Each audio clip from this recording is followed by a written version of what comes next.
agradecida por la invitación a la Secretaría de Educación de la Municipalidad de Córdoba.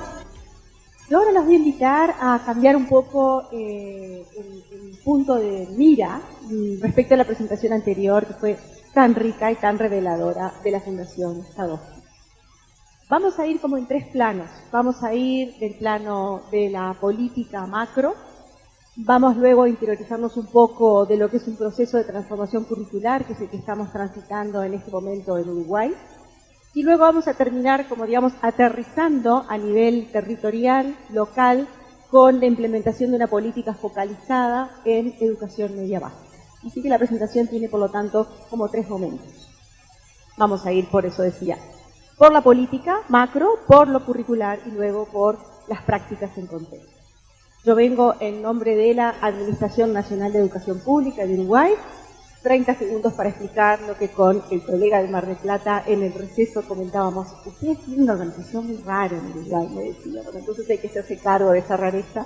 La ANEP, Administración Nacional de Educación Pública, es lo que sería en cualquier país del mundo el Ministerio de Educación. Solo que en Uruguay la conducción de la educación pública está colocada en un ente autónomo que es la ANEP. Yo trabajo ahí en la conducción de las políticas educativas de la ANEP, desde mayo del 2020. Bien, en cuanto al tema de las políticas educativas, nosotros nos hemos dado hace 2 años un conjunto de lineamientos estratégicos, es decir, de líneas directrices que conducen todo este proceso de la administración de la educación pública. Básicamente en esos lineamientos que están plasmados en la diapositiva. Son 5 lineamientos que tienen que ver con la educación, un sexto que está en el contexto que tiene que ver con la gestión institucional, mejorar procesos de gestión institucional que son muy importantes, la información, la informática, la arquitectura, la logística, las compras, todo eso si funciona bien, todo lo demás fluye. Si eso funciona mal, se obstruyen los procesos pedagógicos, igual que en un centro educativo. Pero lo sustantivo está en los círculos, y los círculos están puestos así, no de forma caprichosa, sino de forma explícita, porque el centro, lo que justamente está en el centro, es la mejora de los aprendizajes y la reducción de la inequidad. Uruguay, como muchos países de América Latina, tiene problemas para lograr buenos aprendizajes de calidad y tiene problemas, y Uruguay, más que otros países, problemas serios de inequidad en los resultados educativos. Ustedes consideran la tasa de egreso de la educación obligatoria, que comparado con Argentina es la mitad y comparado con Chile todavía menos. En Uruguay egresa un 42% de la educación media superior a los 20 años. Quiere decir que tenemos un problema grave de rezago, de abandono y de bajos aprendizajes. Una educación que tradicionalmente, clásicamente, históricamente era de muy buena calidad. O sea que tenemos problemas recientes importantes. Por eso tenemos la mejora de los aprendizajes y la reducción de la inequidad en el centro de nuestros lineamientos estratégicos. A lo cual concluyen los que están rodeando. Adecuar, mejorar la propuesta curricular, fortalecer la gestión de los centros educativos, porque todos sabemos que el cambio ocurre en los centros educativos o no ocurre, y ahí hay una propuesta fuerte de mejora de la autonomía de los centros y mejora de las herramientas de gestión de los directivos. Estamos haciendo cursos masivos para directores de larga duración. Todos los directivos de todos los centros educativos van a ser formados en esta administración. También estamos haciendo un cambio importante en la política nacional docente, llevando a los docentes a un nivel universitario que hoy día no lo tienen. Y también, por supuesto, los clásicos objetivos de todo sistema educativo de mejorar, fortalecer el acceso, el trayecto y el egreso, que como decía muy rápidamente al comienzo, Uruguay tiene problemas importantes. Altísimos niveles de abandono, altos niveles de repetición, sobre todo en la media. Este es un panorama muy rápido, y ahora de manera más gráfica, si se quiere, de cuáles son esos lineamientos, ¿no? El tema del trayecto, el tema de la equidad, el tema de los aprendizajes, la gestión y los docentes. Pero el centro es mejorar aprendizajes y reducir la inequidad. ¿Por qué? Bueno, evidentemente siempre hay, cuando se establece una política educativa, hay problemas a los que se responde. Entonces ahí tenemos un mandato de esta administración que no hay opción para la no transformación. Es decir, en este periodo de gobierno educativo, la noción y el desideratum, el imperativo es: vinimos a cambiar y vamos a hacer todo lo posible para que ese cambio sea participativo y el cambio que el país necesita, por lo tanto no hay opción para no cambiar. Por la complejidad del contexto en el mundo, es decir, todos sabemos que el mundo está en un momento de cambio, algunos hablan de cambio de época. Si uno repasa hacia atrás, casi todos los pedagogos han dicho siempre que el mundo está en una crisis y que la educación debe cambiar. Bueno, a nosotros nos tocó ahora, y esa complejidad del contexto lleva a que la educación tenga que hacerse cargo de esa complejidad y dar los elementos y los instrumentos, las herramientas a los estudiantes para lidiar con esa complejidad. El imperativo ético que tenemos ante esas realidades que describí recién y que no tengo el tiempo de mostrar esos resultados tan negativos. Y por supuesto una sensación de una cierta oportunidad, es decir, un elenco que llega con un proyecto bastante armado en forma previa a asumir los roles, un conjunto de personas con una cierta coherencia en lo que queremos lograr y también con formaciones similares, haber trabajado muchas de las personas que están conduciendo las instituciones líderes en la educación, haber trabajado muchos años antes en diferentes instituciones de manera colaborativa, eso también da una sensación de oportunidad, además de un respaldo político importante. Como todo proceso de cambio es muy complejo. Entonces me quiero referir específicamente al tema de la transformación curricular, porque es como decía Cecilia en la presentación anterior, es la batalla campal. O sea, una transformación curricular es una batalla campal, porque está todo el tema de qué queda, qué no queda, qué es importante, qué no es importante, quién tiene las horas, quién pierde las horas. Bueno, en esa batalla estamos embarcados.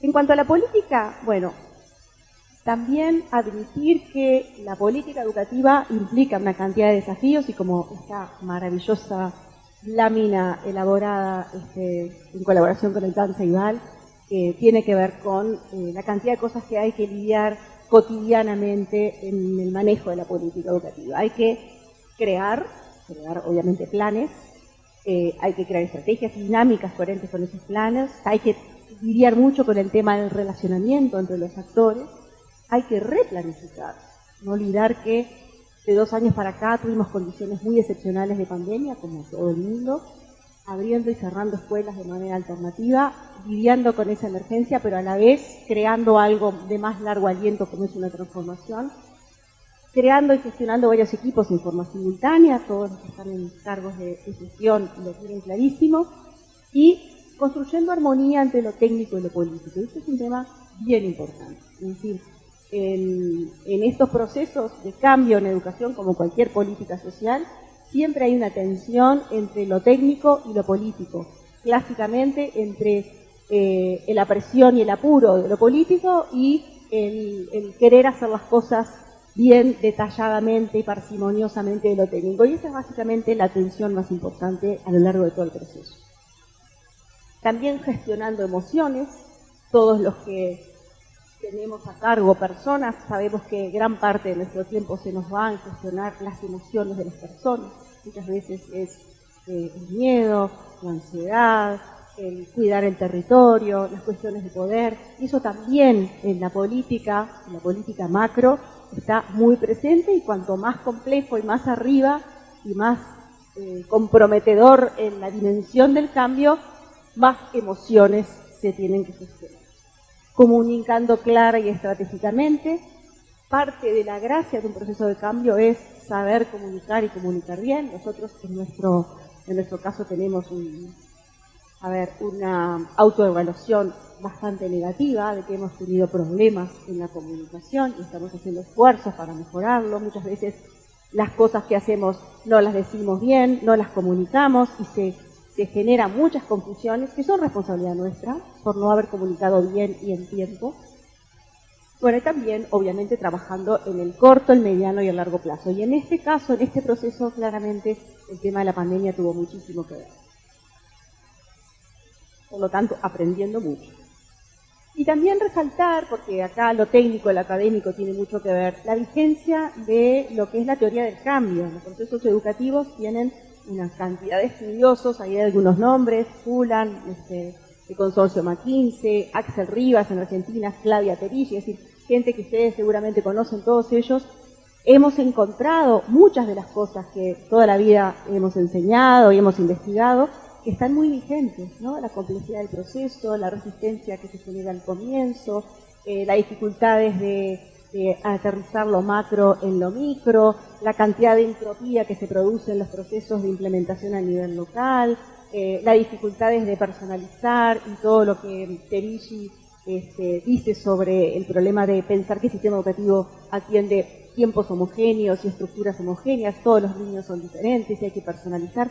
Todo eso entra en juego cuando uno tiene que hacer este proceso viable, no un proceso teórico en papeles, sino un proceso que funcione en la práctica. Bien, muy rápidamente, espero que con un tiempo todavía, referirme al tema curricular. Hay varias diapositivas que posiblemente tenga que ir rápido, lo que yo quería era presentarlas y quedan en la presentación para que ustedes luego las puedan mirar más al detalle. Por un tema de tiempo no las voy a poder decir todas, pero sí mostrarles un poco la globalidad del proceso. En primer lugar, un sistema curricular, porque esto no es solamente un documento o dos, sino que es una serie de documentos que se están elaborando y una serie de procesos que van en simultáneo que, como dice ahí, dialoga con la sociedad. Nosotros comenzamos haciendo una serie de mesas redondas con una serie de referentes de la vida social del país, científicos, dirigentes gremiales, empresarios, líderes sociales. Hicimos una serie de mesas redondas y les hicimos básicamente dos preguntas en el año 2021. ¿Cuál es el país que todos queremos? ¿Qué país soñamos en relación al que tenemos? ¿Y cuál es la educación que tendríamos que tener para tener ese país?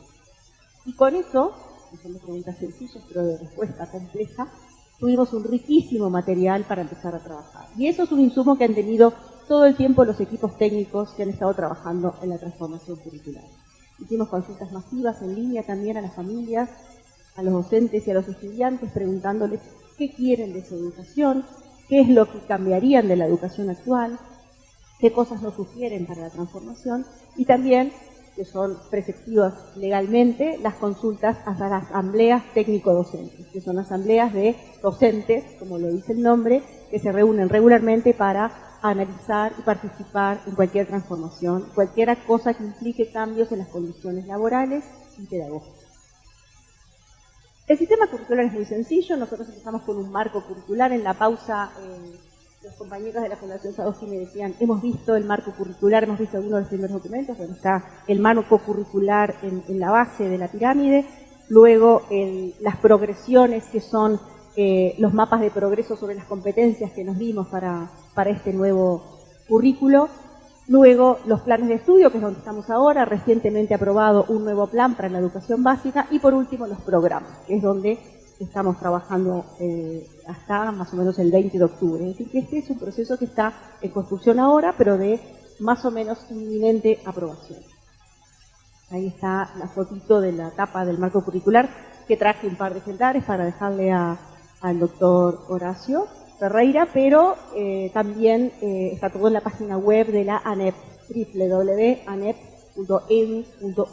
están todos los documentos de la transformación curricular. Y ahí, de manera un poquito más desarrollada, ¿qué es lo que contiene este marco curricular? Que contiene las competencias generales de toda la educación obligatoria, que son 10, ahora las voy a mostrar, que contiene los perfiles de egreso, o sea, cuál es ese perfil de egreso, esa imagen del estudiante al finalizar la educación obligatoria en Uruguay, orientaciones generales para enseñanza y evaluación, orientaciones para materiales, y los documentos que están en celeste, que son los que son de última aprobación, y es lo que estamos ahora. Los principios sobre los que hemos decidido montar toda esta propuesta curricular en Uruguay son los que están en la pantalla, es decir, principios históricamente de cualquier currículo y algunos más, si se quiere, contextuales o propios del país. La pertinencia del currículo, el centro en el estudiante y sus aprendizajes, que se dice fácil, pero que después en la implementación tiene una cantidad de consecuencias. La integración de conocimientos, y eso habla de metodologías. La inclusión, obviamente, la participación y la flexibilidad. Cosas que no los quiero cansar explicando porque cuento con que seguramente todos ustedes tienen asociaciones bastante rápidas a estos conceptos y me gustaría avanzar hacia cosas menos evidentes. Por ejemplo, cuáles son las competencias que se dio Uruguay para su educación obligatoria. Y ahí tenemos del área o del dominio del pensamiento y la comunicación, obviamente la comunicación, base de todo el edificio educativo posterior, el pensamiento creativo, el pensamiento crítico, el pensamiento científico, el pensamiento computacional, que está elevado a algo mucho más importante que antes, la competencia metacognitiva, de aprender a aprender, del que todos los docentes somos muy hinchas, porque es muy importante para el aprendizaje, y del dominio del relacionamiento y la acción, es decir, aquellos, si se quiere, son más intelectuales, más pasivos, estos tienen que ver más con el movimiento, la capacidad intrapersonal, la capacidad de construir un proyecto personal, la iniciativa y la orientación a la acción, ser capaces de crear y poner en acción cosas, el relacionamiento con los otros, y por último, la ciudadanía local, global y digital. Podrían ser 15, podrían ser 4. Esta es nuestra construcción. Esto se construyó durante meses de trabajo por equipos técnicos de los diferentes subsistemas, con participación de especialistas, con gente de inicial, de primaria, de secundaria, de la educación técnica, y también con algunos académicos de nivel de la formación docente. Y luego tomaron la posta un equipo que está elaborando progresiones de aprendizaje y programas, más de 100 personas y también personas con formación de celular. Estamos pensando en una implementación gradual que comenzaría el año que viene, terminaría en el 2025, gradual en el sentido de cuáles van a ser los grados que van a empezar. Empezaríamos por la educación inicial, los primeros años de primaria, como dice ahí, hasta segundo, en función de cuestiones de psicología cognitiva y también en función de cómo venía trabajando la escuela primaria en Uruguay hace tiempo ya, con una idea de ciclo hasta segundo de escuela, hasta los 7 años. Luego viene otro ciclo de tercero a sexto y un tercer ciclo en media básica.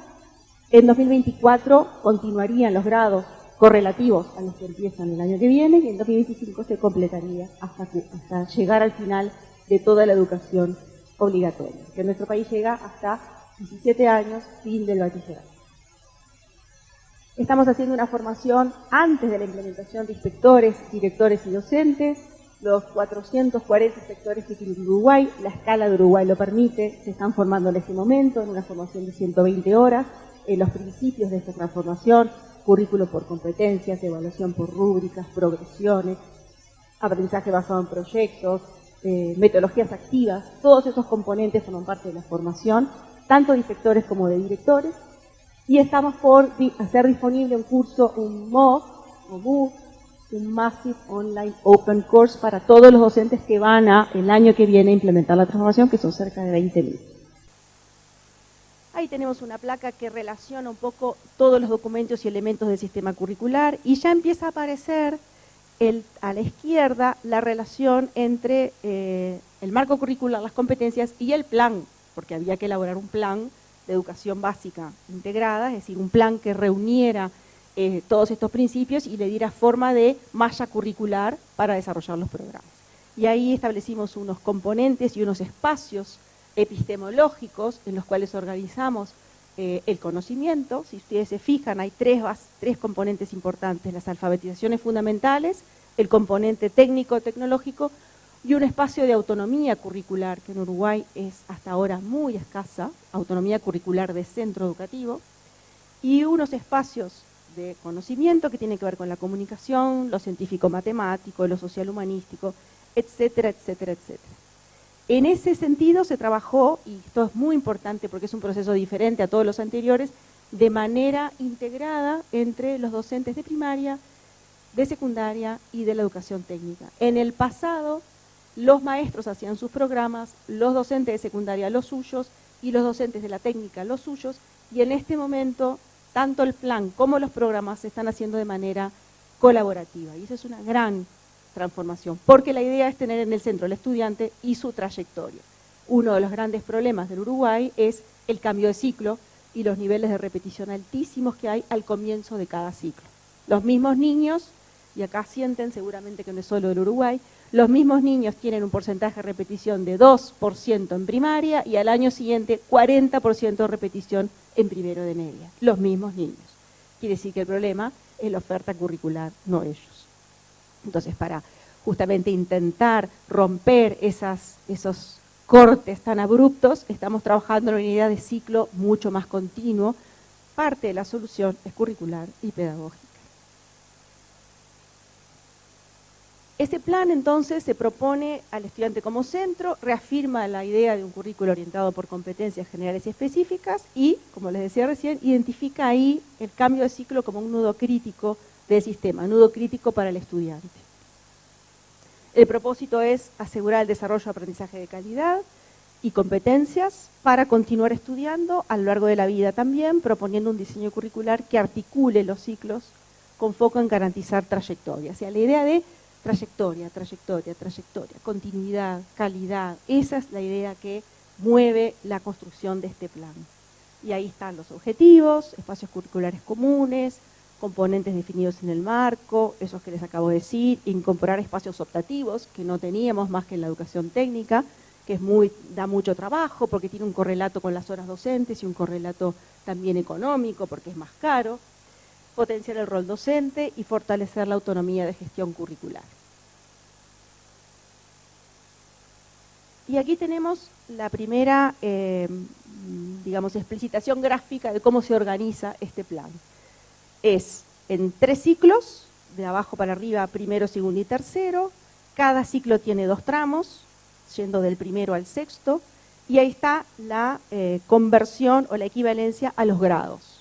Grado de 3 a 5 años es educación inicial, primero y segundo grado de primaria, tercero y cuarto es otro tramo, quinto y sexto es otro tramo, séptimo y octavo es otro tramo, antes se llamaba primero y segundo de liceo, y noveno es otro tramo. Y ahí está la dirección general, es decir, la institución, la oficina o la parte institucional del sistema que se hace cargo de esa administración, lo cual lo hace bastante complejo, es decir, que diferentes unidades institucionales se hagan cargo de los diferentes tramos, lo hace complejo, pero una decisión fue respetar la institucionalidad y trabajar con esa institucionalidad, haciéndola trabajar de manera más colaborativa respecto al pasado. Ahí está la definición de ciclo y de tramo, y otra vez repasando las generalidades del diseño, es un diseño curricular competencial, donde la progresión de las competencias es fundamental y es que lo que lidera la elaboración de los programas y donde hay una articulación de disciplinas, cosa que antes era bastante escaso. Ahí tenemos otra vez una manera diferente de ver lo de los componentes y los espacios curriculares traducido a las asignaturas o a los espacios, a las unidades curriculares clásicas, es decir, cuando hablamos de comunicación, ¿de qué estamos hablando?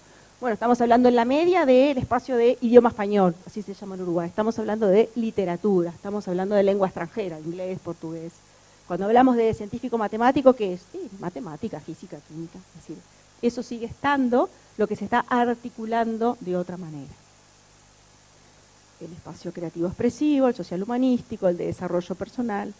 El espacio de desarrollo personal es uno de los nuevos y le estamos dando mucha importancia por todo el tema socioemocional, que siempre está presente en la educación. La pandemia simplemente puso en evidencia cosas de manera mucho más crítica y esto del espacio personal, de desarrollo personal, tiene que ver con la construcción de un proyecto de vida, la salud, el tema del cuidado, la sexualidad, todos temas que los estudiantes en las consultas nos pidieron mucho que introdujéramos en el currículo.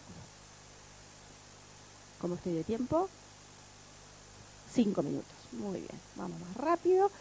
Lo mismo, pero de una manera más gráfica, los componentes y los espacios. No hay correlación entre los colores, ¿no? No es que el verde es el verde acá, simplemente es mostrar que de esos 3 componentes salen todos estos espacios. Y también marcar que hay algunas nuevas unidades curriculares, porque si bien hemos sido en cierta forma conservadores en conservar las asignaturas, también hemos hecho un esfuerzo muy importante en, con los docentes que tenemos, crear nuevos espacios curriculares, como las ciencias del ambiente, la comunicación y la sociedad, la formación para la ciudadanía, el mundo contemporáneo, las ciencias de la computación de manera obligatoria, que me sonrío porque Cecilia, con información muy precisa, decía que en Uruguay es opcional en la escuela, en 3 grados. Bueno, ahora toda la escuela y toda la media básica tiene ciencias de la computación y además robótica en primaria obligatoria y además programación en la media básica, que eso creemos que le va a dar un giro bastante interesante. No olvidemos que tenemos pensamiento científico, pensamiento computacional como competencias generales que se van desarrollando en las diferentes unidades curriculares y también talleres optativos. Hay algunas especificidades de lo que es primaria, que lo dejo para que ustedes lo vean después en la presentación más al detalle. Simplemente es qué tienen esos tramos y esos ciclos en primaria, y ahí más al detalle, una mirada rápida de lo que tiene la propuesta del plan para primaria. Primer ciclo es inicial, primero y segundo ciclo es de tercero a sexto, y ahí tienen en los espacios cuáles son las disciplinas que se desarrollan. Para media, DGS es secundaria, DGETP es educación técnica, que repito, están trabajando juntos. Y bueno, y otra manera también de ver los diferentes espacios y componentes curriculares del nuevo plan. Bien, y en los últimos 2 minutos que me quedan, haré una referencia a una práctica que se desarrolla a nivel local de los centros educativos que tiene que ver con el combate a la inequidad. ¿Qué es esto? Es un conjunto de centros de jornada completa en los quintiles más bajos, en los quintiles 1 y 2, donde se daban los peores resultados, porque la asociación entre contexto socioeconómico y resultados educativos es inflexible, lamentablemente. Entonces, siempre estamos tratando de buscar la manera de quebrar esa relación o ese determinismo. Y lo estamos logrando. Hicimos un diseño de unos centros que tienen jornadas de 8 horas, con 3 instancias de alimentación en el día, con nuevas figuras de orientación educativo. Y los criterios para elegir los centros es que el equipo directivo quiera y que los centros estén en quintiles desfavorecidos. Los componentes son esas figuras nuevas de acompañamiento a las trayectorias, que son muy importantes, y un coordinador de enseñanza, que en Uruguay no existe, sino una figura intermedia entre la dirección y todo el cuerpo docente en media, que a veces son muchos docentes en las escuelas secundarias. Y esas figuras están articulando la enseñanza de una manera muy interesante, creando proyectos, porque otra de las directivas es el trabajo basado en proyectos, con un trabajo comunitario también muy fuerte, un trabajo con las familias muy intenso, y una capacitación, que es lo que está ahí desarrollado, importancia de la formación, a todos los equipos que entran en este programa, se los forma en esos componentes, en liderazgo, aprendizaje basado en proyectos, comunidad y convivencia, sistema de información, herramientas de gestión, evaluación de aprendizaje.